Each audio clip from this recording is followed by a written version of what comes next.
sobre la responsabilidad que tenemos nosotros, los hijos de Dios, de comunicar el Evangelio de Jesucristo, de cumplir con la gran comisión. Entonces, esto es para aquellos que ya entraron y que ya están comprometidos con Cristo.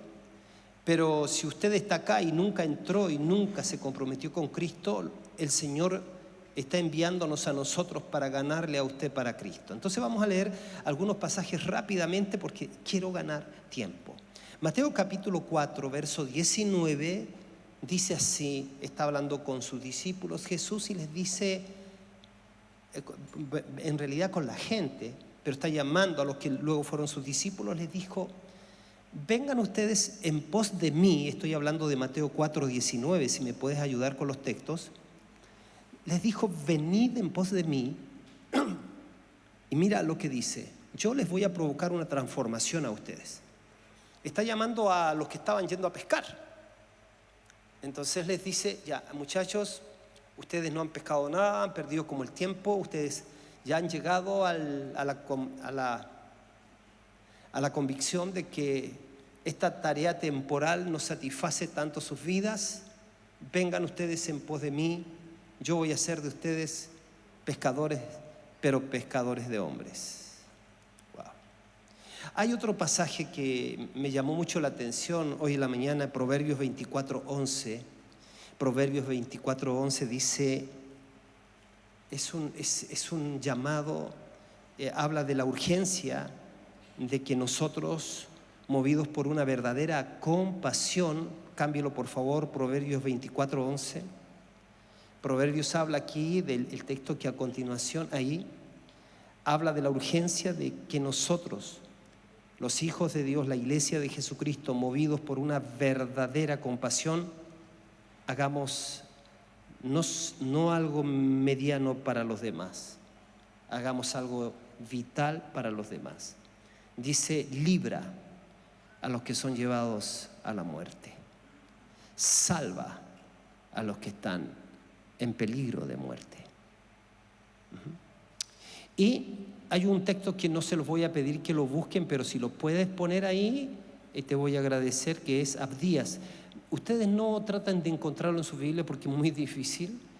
Va a recorrer, yo voy a terminar la prédica y todavía no lo va a encontrar, así que lo busque en su casa. Abdías 1:12 dice algo increíble, dice: y subirán salvadores. ¿Qué cosa? Subirán salvadores al monte de Sión para juzgar al monte de Saúl, y el reino finalmente será de Jehová. Esto ya va a tener una explicación.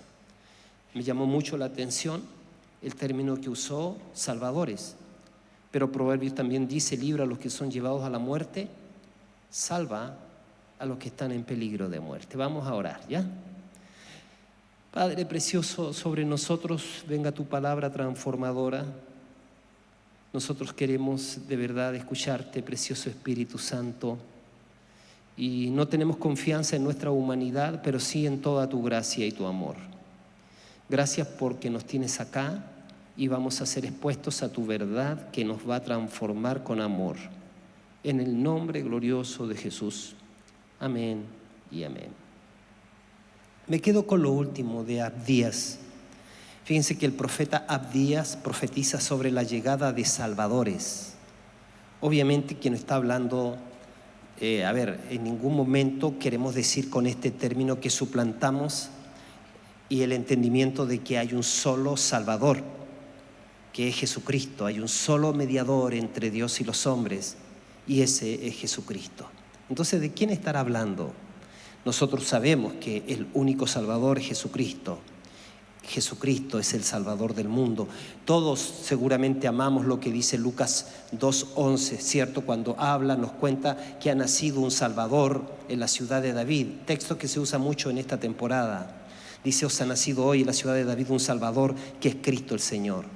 Si bien Jesús es el Salvador del mundo, si bien nosotros sabemos que no hay más mediador que Él, nosotros tenemos que entender que como hijos de Dios somos colaboradores de Él en el avance del reino, y entendemos que debemos hacer algo para salvar a las personas, lo cual nos convierte en cierta forma en libradores de hombres, en pescadores de hombres, en aquellos que ayudamos para la salvación de los seres humanos.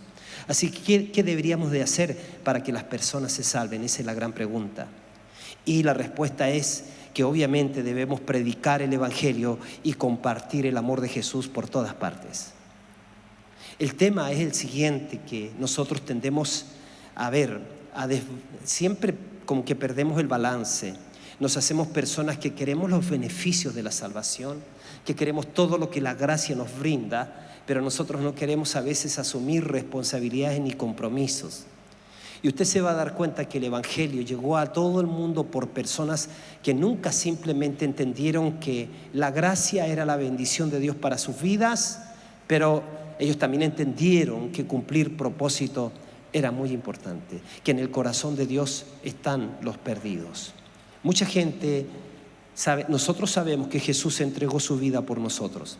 Jesús entregó su vida en la cruz del Calvario hace 2000 años, pero Él murió y resucitó y está vivo. Él hizo todo esto para darnos vida eterna. Él hizo todo esto para reconciliarnos con nuestro Padre amoroso. Hizo todo esto para que todo aquel que cree en Él no se pierda, más tenga vida eterna, recupere sea salvo, recupere la comunión con Dios. Sin embargo, hay muchas personas que no saben lo que sucedió ahí en la cruz del Calvario. Ellos no saben que Jesús fue al martirio y que pagó un alto precio para que toda la humanidad, si cree en Cristo, tenga la oportunidad de encontrar la salvación. Sin embargo, es importante entender que las personas no pueden ser salvas sin que se les predique a Jesucristo. Las personas no pueden ser salvas sin escuchar el Evangelio. Cuando tú miras Romanos 10 del 14 al 15, hace las siguientes preguntas. ¿Cómo pues van a invocar a aquel en el cual no han creído? ¿Y cómo creerán en aquel de quien no han oído? ¿Y cómo oirán sin haber quien les predique? ¿Y cómo predicarán si no fueren enviados? Como está escrito, cuán hermosos son los pies de los que anuncian la paz, de los que anuncian buenas nuevas. Interesante la pregunta, ¿cómo conocerán a Jesús? ¿Cómo la gente conocerá a Jesús si nadie les ha contado acerca de Él? ¿Cómo oirán de Jesús si nadie ha sido enviado para hablarles de Él? Vivimos en un mundo de 8.000 millones de personas. En un mundo que no es tan así como tú lo ves por la televisión, ¿cierto? Como a veces lo ves en una reunión como esta, en donde tú sabes que nadie va a estar diciendo groserías, que nadie va a estar violentando a otro, que nadie va a estar haciendo cosas terribles, pero vivimos, esto no puede convertirse en un reality para nosotros. Un reality es un escenario ajeno, paralelo a la realidad del mundo en el que vivimos. Vivimos en un mundo de 8.000 millones de personas y hay algunas estadísticas, ya tú sabes todo el nivel de corrupción que hay en nuestra nación. Eso se debe a que aun cuando haya las mejores leyes, las cosas no cambiarían mucho mientras los seres humanos estén corruptos en su corazón. Y el único que puede cambiar al ser humano es Jesucristo. Vivimos en un mundo de 8.000 millones de personas. ¿Cuántos de ustedes aprecian a los niños, por ejemplo? Te voy a dar una cifra que te tiene que de alguna manera remover. ¿Sabes cuántas personas, cuántos aman a los niños aquí? ¿Cuántos de nosotros amamos a los niños? Sí, y todos amamos a los niños. Y sabes, yo tuve un sueño que ya se los voy a contar, pero quiero darles una estadística. Tú puedes entrar a internet y preguntarte cuántos niños desaparecen alrededor del mundo en el año. Si tú me dijeras 10.000, si tú me dijeras 300 personas que no alcanza a hacer este grupo, te paras acá, sería harto. Pero si tú me dijeras 1.000, ya sería de alto. Pero si tú me dijeras 10.000, eso ya sería una pesadilla. Pero si yo te dijera que Internet dice que cada año alrededor del mundo desaparecen 8 millones de niños, ¿dónde? Tú te preguntarías, pero no puedo creerlo. La pregunta es, ¿dónde meten cada año a Santiago entero desaparecido alrededor del mundo? Se dice que el negocio de la trata de blancas, se dice que el negocio de la venta de órganos es mucho más lucrativo que la venta de la cocaína. Porque te venden un poco de cocaína, un cuarto de cocaína, te durará una semana o 3 días para fumártelo y pasó. Pero si tienes a un chiquito que lo puedes vender sexualmente, donde se los pueden aprovechar mínimo 5 o 10 veces en el día, hasta que cuando ya están gastados a la edad de 7, 8 años los faenan y venden sus órganos.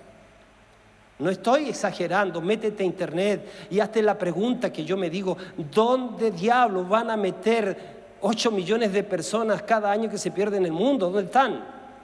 Entonces el nivel de maldad y el nivel del mundo en donde nosotros estamos no es tan así como nosotros nos hace ver la televisión, o a veces pensamos que la humanidad no está tan mal porque después de todo yo me relaciono con cristianos nomás. Y bueno, es que relacionarte con cristianos nomás es una cosa, pero relacionarte con el mundo en que tú y yo vivimos es otra cosa. Por eso la urgencia de la salvación es muy importante. Hoy en día hay personas que desconocen lo que ocurrió en el pasado. Y aquellos que olvidan su pasado están en el terrible peligro de volver a cometerlo. Entonces, lo que yo quiero cerrar en este punto es el siguiente: el Evangelio no se trata de dar un pasaporte para el cielo para cuando la persona se muera. El Evangelio es la impartición de la vida de Dios en la vida del ser humano. Es un cambio total de transformación de vida. Pablo lo entendió así. Él dice: para mí el vivir es Cristo.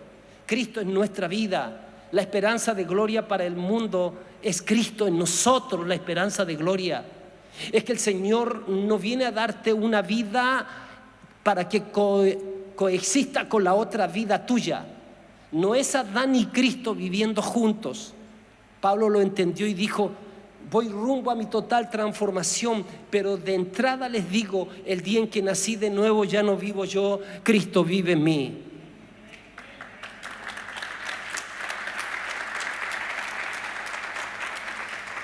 Preciosos, es normal que la gente olvide lo que ocurrió al poco tiempo, por más dramático que haya sido el acontecimiento, eso está claro. Tú no te puedes olvidar de regímenes terribles de gobiernos, personas, gobernantes que luego se escapan, desaparecen, vuelven 5 años, 10 años después y se postulan y la gente los vota por ellos otra vez. Nosotros así somos de frágiles. De hecho, esta es la razón por la cual nosotros estudiamos historia en la escuela, ya que de otra forma no podríamos saber lo que ocurrió en el pasado. Hoy día se duda hasta de los profesores de historia. Entonces los eventos se desvanecen y a menudo se repiten en ciclos naturalmente porque no recordamos. Pero ¿sabes qué? Lo que no tenemos que olvidar es la muerte de Jesucristo. La muerte de nuestro Señor Jesucristo fue un evento lamentable en el que el hombre inocente fue agrupado con criminales y ejecutado. O sea, Jesucristo, siendo inocente, fue ejecutado como un criminal, injustamente. Los ejecutores injustamente han ocurrido, ¿cierto? Las ejecuciones, lo digo mejor así, injustas, han ocurrido por siglos.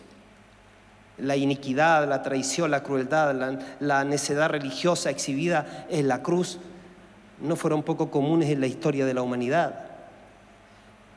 Pero fíjense que el evento de Jesús fue un evento que debería haber sido olvidado a los pocos meses. Jesús sabía que su muerte en la cruz no era algo inusual. Él sabía que probablemente si no se predicaba el evangelio de su muerte y resurrección, la gente no iba a tener, si nos olvidábamos de eso, la gente no iba a tener la posibilidad de escuchar la buena noticia de que Jesucristo vive, reina y transforma las vidas. Era importante que el resto del mundo conociera la historia de Jesucristo. ¿Por qué? Porque todos los que crean que Él es el Hijo de Dios, ellos van a ser salvos. Jesucristo vino a ofrecer la gran salvación, que es la transformación de la humanidad, la transformación de las vidas. De hecho, un famoso historiador era judío, llamado Flavio Josefo, escribió un relato confiable sobre lo que sucedió en la época de Jesucristo. El problema es que muy pocas personas tienen acceso a lo que escribió Flavio Josefo. Josefo nació en Jerusalén apenas 4 años después de que Jesucristo fue crucificado. Y su relato de Jesucristo obviamente sería leído por todos los estudiantes de la historia judía. Pero ¿sabes qué? Hay muy pocos de esos estudiantes hoy en día en el mundo. La pregunta es que Jesucristo no solamente murió por los estudiantes de historia que tienen acceso a Flavio Josefo. Entonces, si la única manera fuera meterse a los libros de historia, entonces nadie podría escuchar el mensaje de Jesucristo.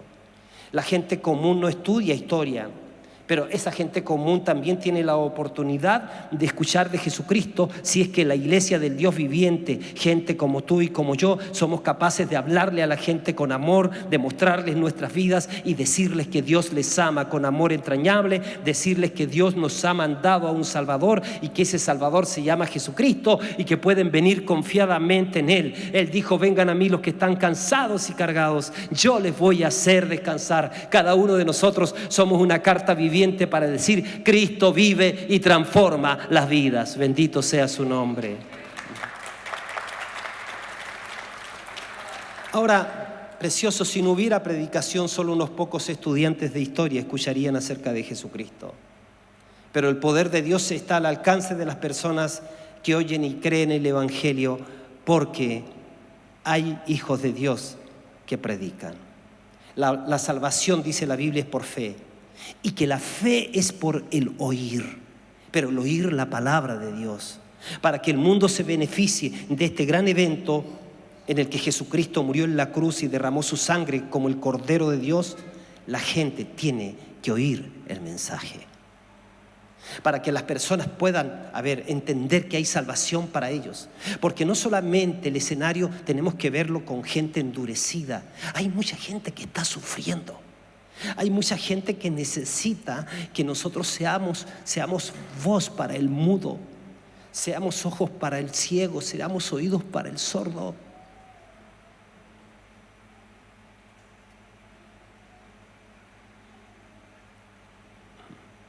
Tenemos el deber de contarle al mundo acerca de Jesús.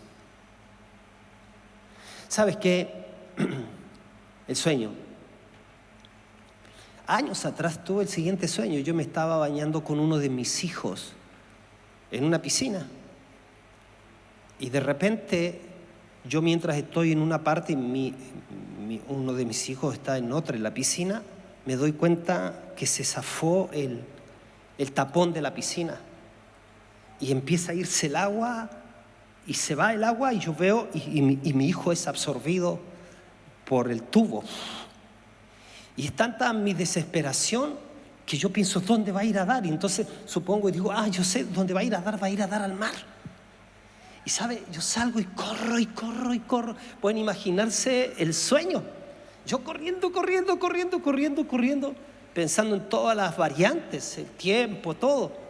Y cuando llego a la playa, ustedes saben que siempre en la playa como que las olas botan basura así afuera. Y parece que en esa ocasión había botado bastante basura.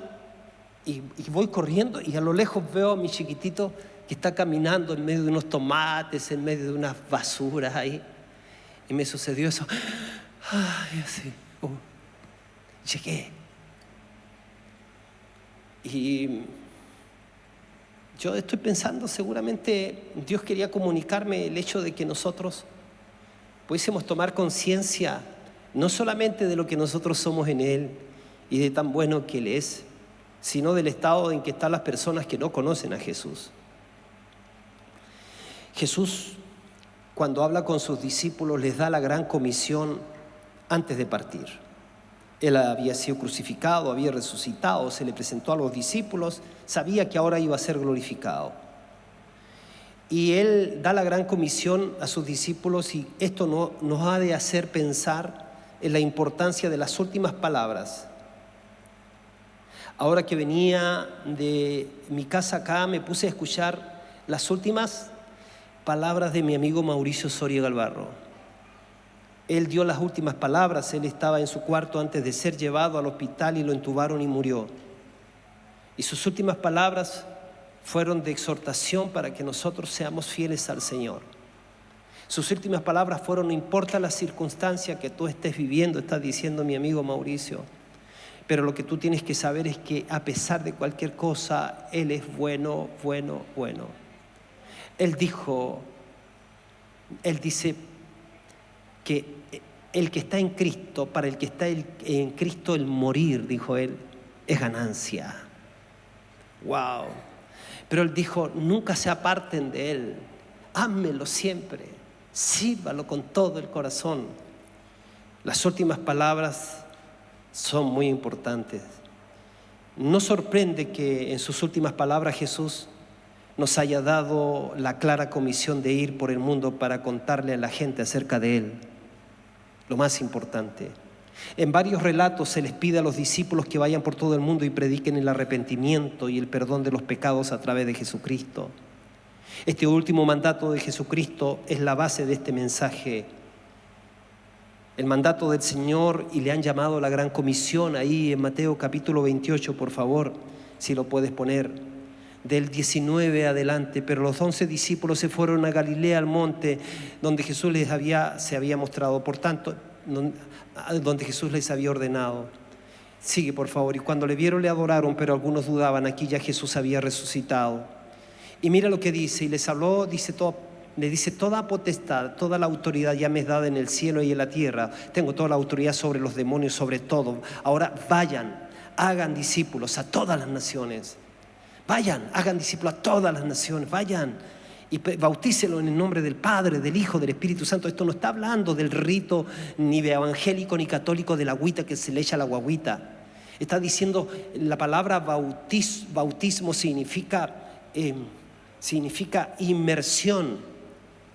Es como cuando en el pasado las abuelitas, no sé si ahora todavía se hará en el campo, ponían leña, ponían un tarro grande, echaban anilina, ¿cierto? Azul, por decirte, y teñían la prenda, y entonces la sacaban y la metían harto rato. El tema era bautizar, era sumergir, eso quiere decir, hasta que la prenda adquiera el color que se requiere. Lo que está diciendo es, vayan y sumerjan a la gente en Dios. Ustedes portan a Dios, generen ambientes míos para que las personas cada vez más vayan adquiriendo la medida, vayan adquiriendo, ¿cierto?, la esencia del Señor en sus vidas.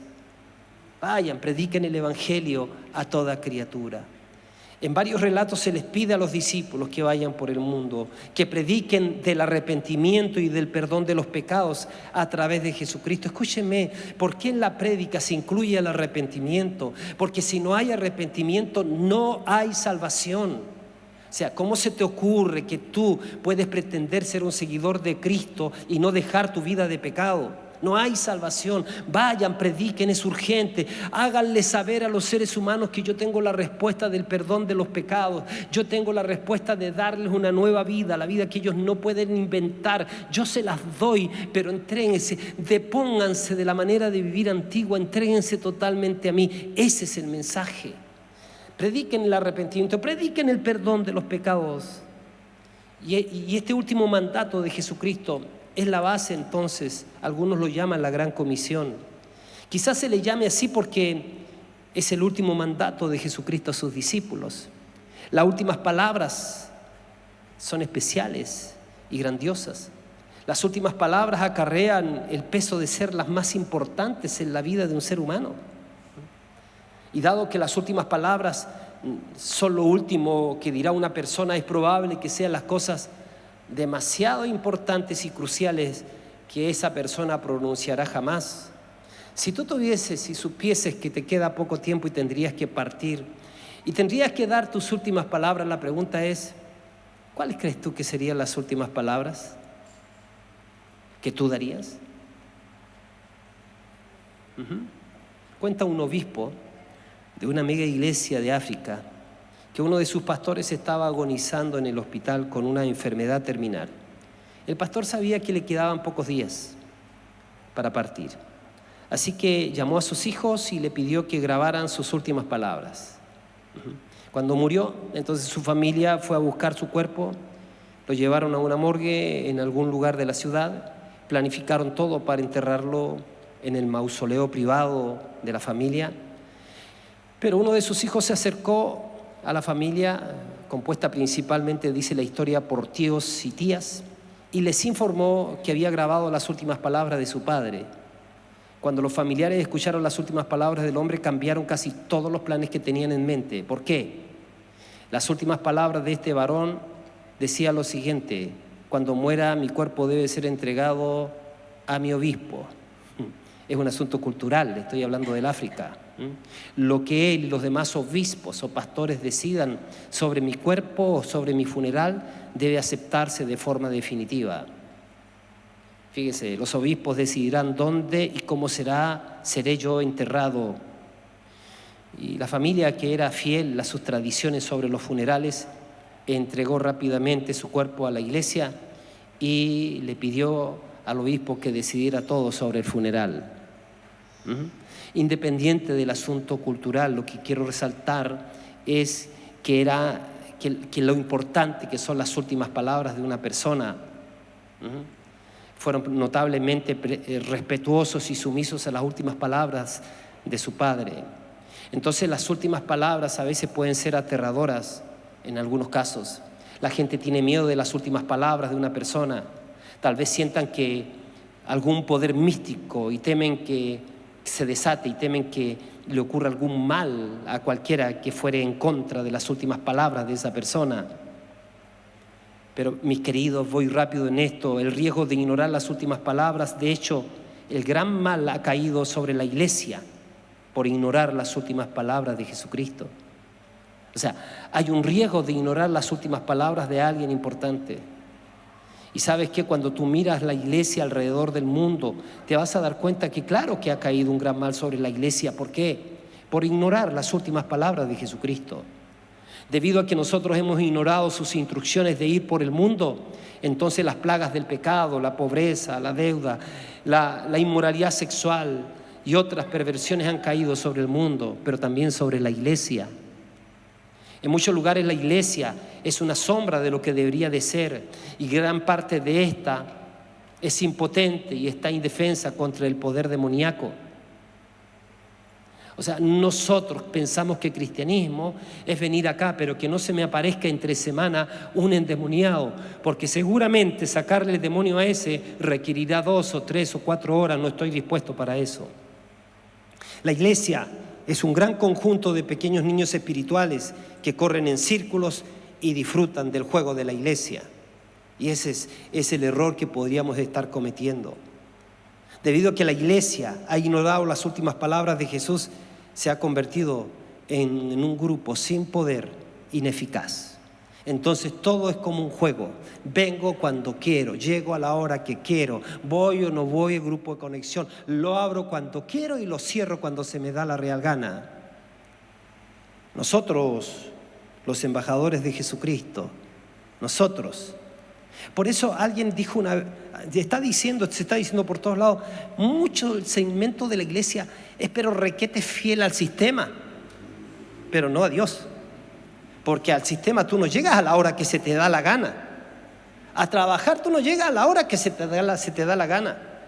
Y si trabajas en un área de servicio, no vas a hacer cualquier servicio.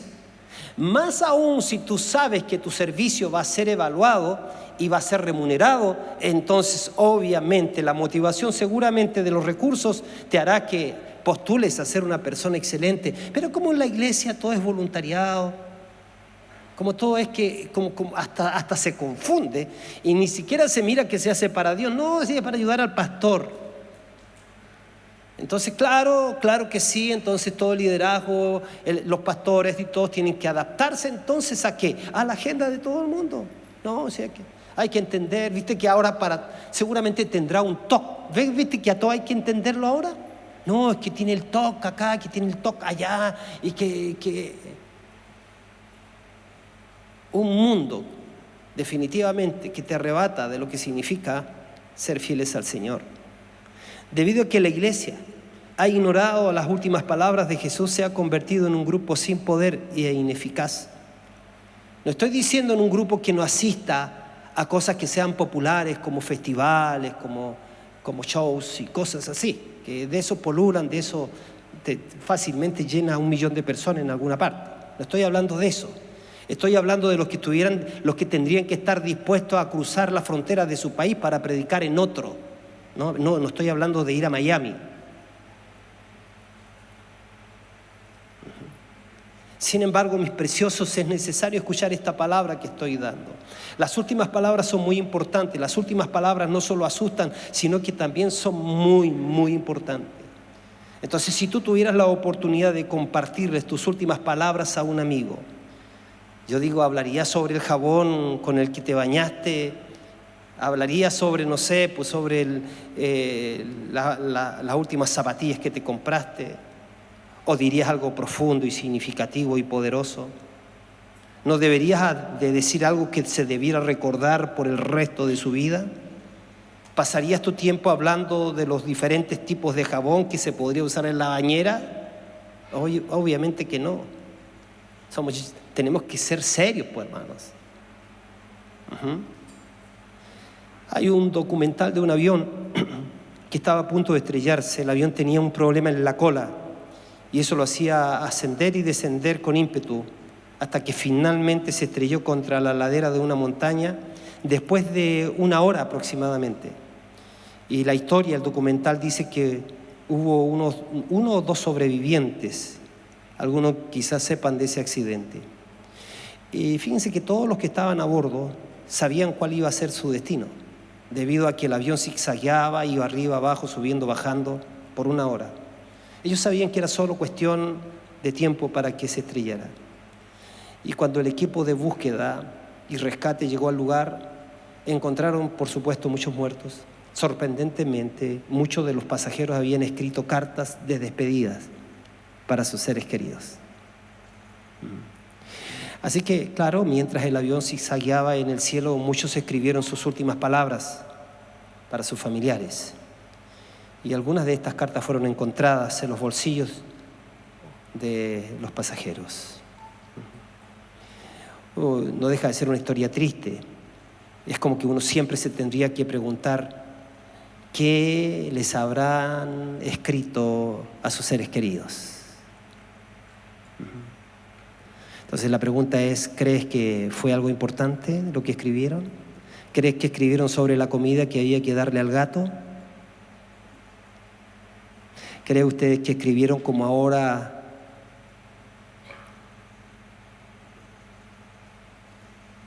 No digo. Entonces, precioso, cuando Jesús estaba en el monte de los olivos pronunciando las últimas palabras, Él no estaba bromeando sobre cosas triviales, sobre cosas sin importancia. Lo cierto es que Jesús habló sobre lo más importante de todo. Y esas últimas palabras se conocen como la Gran Comisión. La Gran Comisión, diles, diles, diles, diles, vayan y digan, vayan y prediquen, vayan y háblenle a la gente, vayan.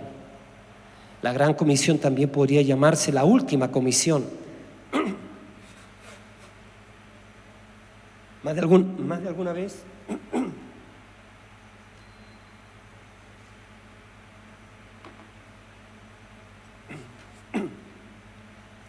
Más de alguna vez hablé del misionero Hudson Taylor, un misionero en China.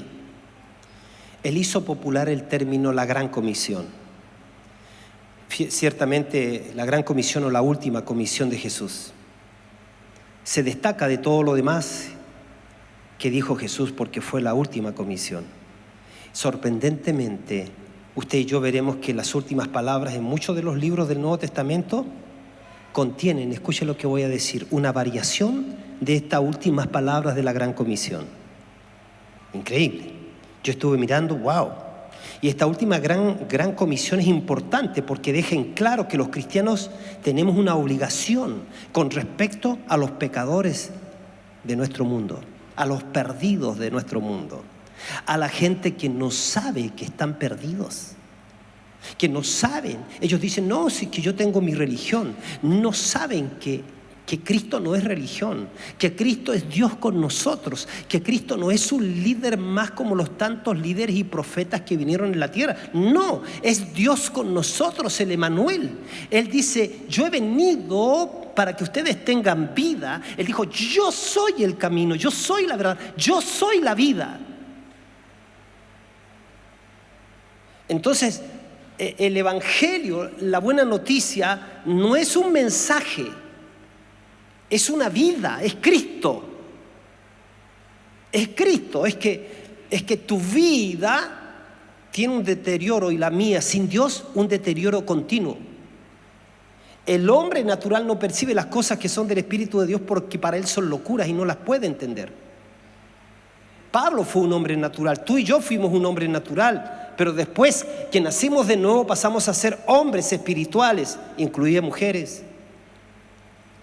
El apóstol Pablo tenía un currículum como hombre natural. El apóstol Pablo decía, chicos, yo tengo un currículum. A ver, si se trata de qué tipo de hombre natural era yo, dice Saulo de Tarso, que se convirtió en el apóstol Pablo, dice él, estudié a los pies de Gamaliel, o sea, yo soy de Harvard. Yo, en cuanto a la ley, yo era fariseo, o sea, de la secta más estricta de los israelitas. Yo, en cuanto a la parte de la herencia sanguínea, yo era de la tribu de Benjamín. En cuanto a la ley, yo era irreprensible. Pero dice, todas estas cosas, el currículum, lo que era en el hombre natural, no me sirve. Yo lo estimo como estiércol, como basura, por la excelencia de que quiero conocer a aquel que es mi vida, que es Cristo.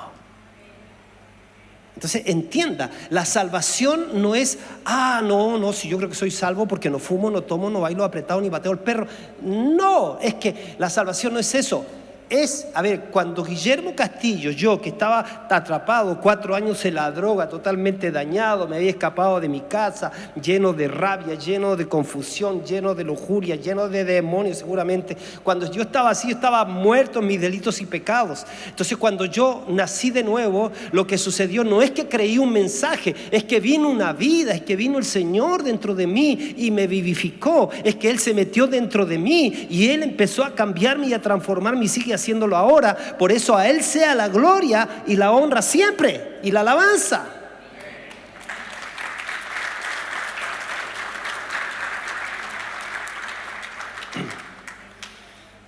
En el poco tiempo que me queda, esta última gran comisión es importante porque deja claro que los cristianos tenemos una obligación, escúcheme, tú y yo, con respecto a los pecadores, a los que no conocen a Cristo en el mundo. De hecho, tenemos la obligación de convertirnos en libradores de las personas, en salvadores de las personas, en el sentido que le llevamos al verdadero Salvador. William Carey, misionero en India, él escribió un libro cuyo título es Una investigación sobre las obligaciones de los cristianos de utilizar medios para la conversión de los perdidos. Ese hombre dio mucho énfasis a hacer todo lo posible por llegar con el evangelio a los perdidos. El otro día, hablando con 2 jóvenes que el próximo año van a hacerse cargo de las previas de la radio, les decía, lo que me mueve a hablar con ustedes es el sentido de urgencia, porque yo también conozco la ley del uso. La ley del uso dice que al que más se le da, más se le va a demandar. Y dice que si se te da y no tienes más de lo que se te da, o sea, no reproduce lo que se te da, la ley del uso dice que te será quitada. Porque al que tiene se le dará más, pero al que no tiene, aún lo que tiene le será quitado. Entonces, la radio, un medio de comunicación, no solo dio Dios, y se tiene que convertir en un instrumento poderoso para alcanzar a los perdidos. Los grupos de conexión es la oportunidad que Dios te está dando a ti y a mí de abrir nuestras casas, porque nuestras casas son de Él, para ganar a nuestros seres queridos, para ganar a nuestros familiares, a nuestros amigos. Él quiere que lo inundemos todo. Entonces, crecimiento no es cuánta gente tengamos acá. Crecimiento no es cuánta gente traigamos acá. Crecimiento es cuánta de esta gente que eres tú, cada uno de nosotros, nos posicionemos en las distintas poblaciones de nuestra ciudad, en las distintas ciudades de nuestra ciudad, en los distintos países de nuestro continente. Permítame, por favor, un poquito más. Ya, no me termine la reunión antes de que yo la haya terminado, ¿ya? ¿Sabe? Somos llamados a convertirnos en pescadores de hombres. Verdaderamente debemos convertirnos en salvadores de personas. Al repetir la historia de Jesús y contar cuán grande es Él y cómo nos salvó en la cruz, nos convertimos, hermanos, en salvadores de personas. Así que cierro con esto. Tenemos la gran responsabilidad por los pecadores, por los que no conocen a Cristo, por los perdidos de este mundo. Tenemos la responsabilidad de hablar, tenemos la responsabilidad de ir, tenemos la responsabilidad de predicar, tenemos la responsabilidad de orar, tenemos la responsabilidad de luchar por las almas y las personas, tenemos la responsabilidad de convertirnos en los salvadores de las personas, mostrándole a Cristo que es el Salvador. Eso quiero decir. No tenemos otra opción más que predicar el Evangelio de Jesucristo. Por eso es hora de escuchar atentamente las últimas y grandiosas palabras de nuestro Salvador. El Señor dio la gran comisión. Deme 4 minutos más y termino. Qué lindo, me alegro mucho por este grupo de jovencitos que son...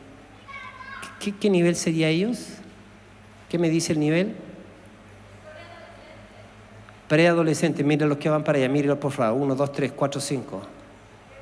Todos son de ese portecito que si no los amarramos ahora con amor, los perdemos. Así que gracias. Yo creo que tenemos que dar un aplauso al Señor por esos chiquitos.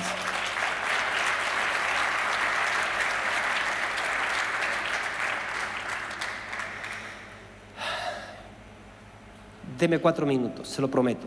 Ahí está funcionando 4 minutos. ¿Dónde se dio la gran comisión? El Señor Jesucristo dijo, por tanto, vayan y hagan discípulos a todas las naciones. Eso en Mateo, anoten si quieren anotar, Mateo 28, 19 al 20. Bautícelo en el nombre del Padre, ya les expliqué.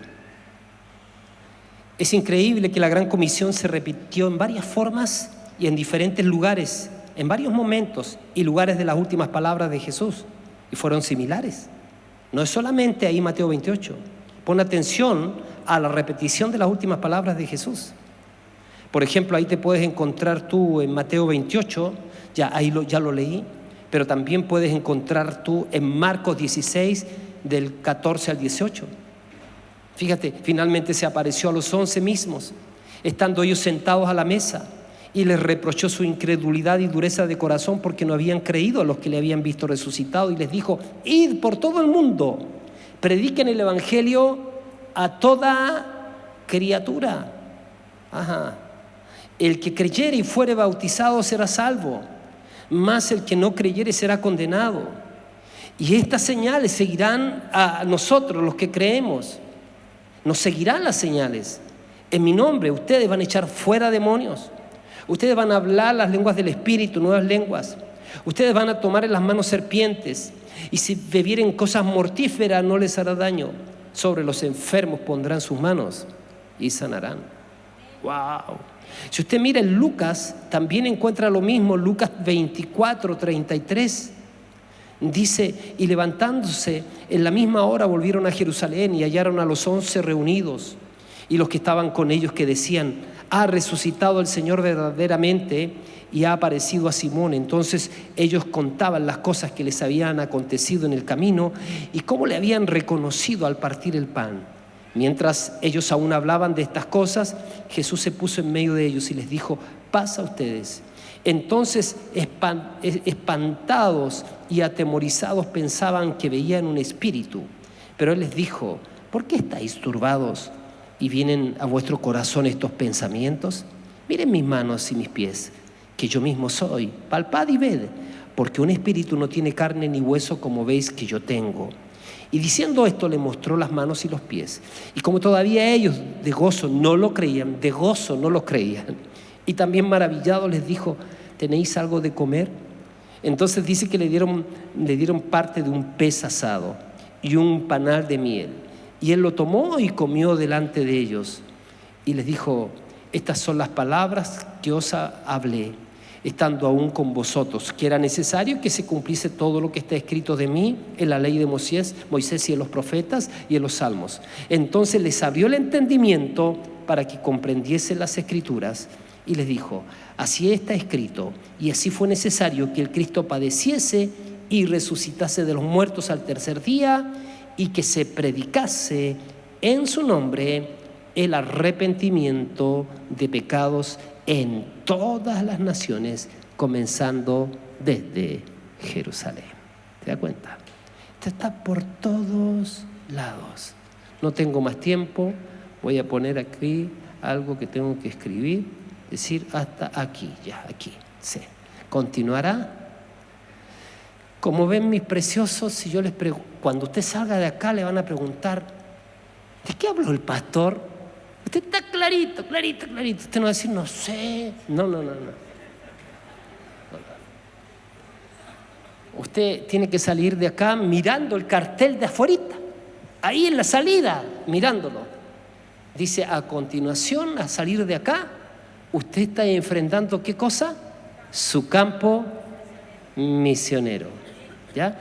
Usted deténgase y diga, no quiero ser un misionero que no cumpla misión, Señor.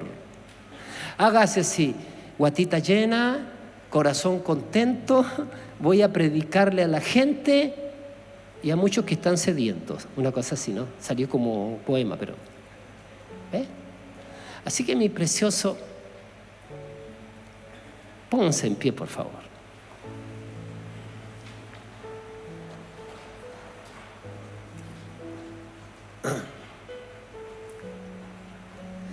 Nosotros necesitamos acá comunicarnos con el Señor en este momento. Yo quiero pedirte que te conectes con Él en tu espíritu, que tú hables con Él. El Señor está preguntando, ¿quién irá? El profeta Isaías tuvo una revelación increíble en el capítulo 6 de Isaías. Y vio al Señor sentado sobre un trono alto y sublime. Dice que sus faldas llenaban el templo. Y escuchó una voz que le dijo, ¿y quién irá por nosotros? Y el profeta Isaías se había visto como un pecador que estaba a punto de morir porque había visto al Señor. Pero el Señor tomó, con un ángel vino y del altar sacó con unas tenazas un carbón encendido y lo puso en sus labios. Y el Señor le dice, quitado tu culpa y limpio tu pecado. El profeta dice, escucha el profeta, ¿y quién irá por nosotros? Y el profeta le dijo al Señor, heme aquí, envíame a mí. La pregunta es, ¿Dios puede contar contigo? No, por favor, no sea rápido en decirlo. ¿Puede contar contigo? No se trata de tus fuerzas, pero sí, si hay algo que te conecta con Él, es tu compromiso. Separado de mí, nada tú puedes hacer. Yo recorro mi mente y digo, Señor, ¿cuánta gente que ha caminado con nosotros y hoy día ya no están? No es que se fueron a otras congregaciones, sino que ya no están, porque en algún momento hallaron tropiezo con Cristo, hallaron tropiezo con la demanda del Señor. No, esto no, yo pensé que era otra cosa, esto no. Por eso Jesús dice, bienaventurado aquel que no halle tropiezo en mí.